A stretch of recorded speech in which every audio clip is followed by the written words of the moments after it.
surrounded by black hair and curling disorder, while his bronze skin proved him no stranger to the Hawaiian sun. There was something rakish in his profile, some basic sensuality which Laine recognized but did not fully comprehend.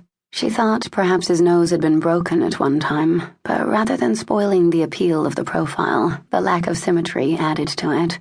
His dress was casual, the jeans well-worn and frayed at the cuffs, and a denim work shirt exposed a hard chest and corded arms. Vaguely irritated, Laine studied him. She observed the easy flow of charm, the indolent stance at the counter, the tease of a smile on his mouth. I've seen his type before, she thought with a surge of resentment, hovering around Vanessa like a crow round carrion. She remembered, too, that when her mother's beauty had become only a shadow, the flock had left for younger prey. At that moment, Laine could feel only gratitude that her contacts with men had been limited. He turned and encountered Laine's stare.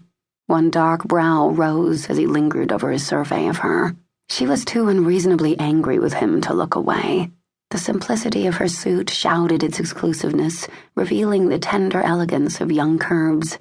The hat half-shaded a fragile, faintly aristocratic face with well-defined planes, straight nose, unsmiling mouth, and morning sky eyes. Her lashes were thick and gold, and he took them as too long for authenticity. He assessed her as a cool, self-possessed woman, recognizing only the borrowed varnish. Slowly, and with deliberate insolence, he smiled.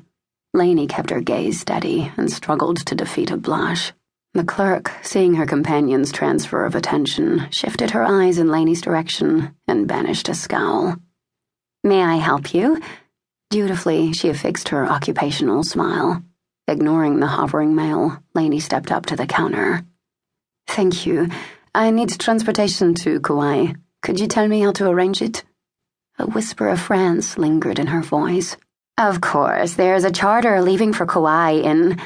The clerk glanced at her watch and smiled again. 20 minutes. "I'm leaving right now." Laine glanced over and gave the loitering man a brief stare. She noted that his eyes were as green as Chinese jade. "No use hanging around the airport, and," he continued as his smile became a grin, "my cub's not as crowded or expensive as a charter." Laine's disdainful lift of brow and dismissing survey had been successful before, but did not work this time. "Do you have a plane?" she asked coldly. "Yeah, I've got a plane." His hands were thrust in his pockets, and in his slouch against the counter, he still managed to tower over her. "I can always use the loose change from picking up island hoppers." "Dillon," the clerk began, but he interrupted her with another grin and a jerk of his head. "Rose'll vouch for me. I run for Canyon Airlines on Kauai." He presented Rose with a wide smile. She shuffled papers. "Dillon, Mr. O'Brian is a fine pilot." Rose cleared her throat and sent Dillon a telling glance. "If you'd rather not wait for the scheduled charter, I can guarantee that your flight will be equally enjoyable with him." Studying his irreverent smile and amused eyes, Laine was of the opinion that the trip would be something less than enjoyable. However, her funds were low, and she knew she must conserve what she had. "Very well, Mr. O'Brian, I will engage your services." He held out his hand, palm up, and Laine dropped her eyes to it. Infuriated by his rudeness, she brought her eyes back to his. "If you will tell me your rates, Mr. O'Brian, I shall be happy to pay you when we land." "Your baggage check," he countered, smiling. "Just part of the service, lady." Bending her head to conceal her blush, Laine fumbled through her purse for the ticket. "Okay, let's go." He took both the stub and her arm, propelling her away as he called over his shoulder in farewell to the information clerk. "See you next time, Rose." "Welcome to Hawaii," Rose stated out of habit. Then, with a sigh, pouted after Dillon's back.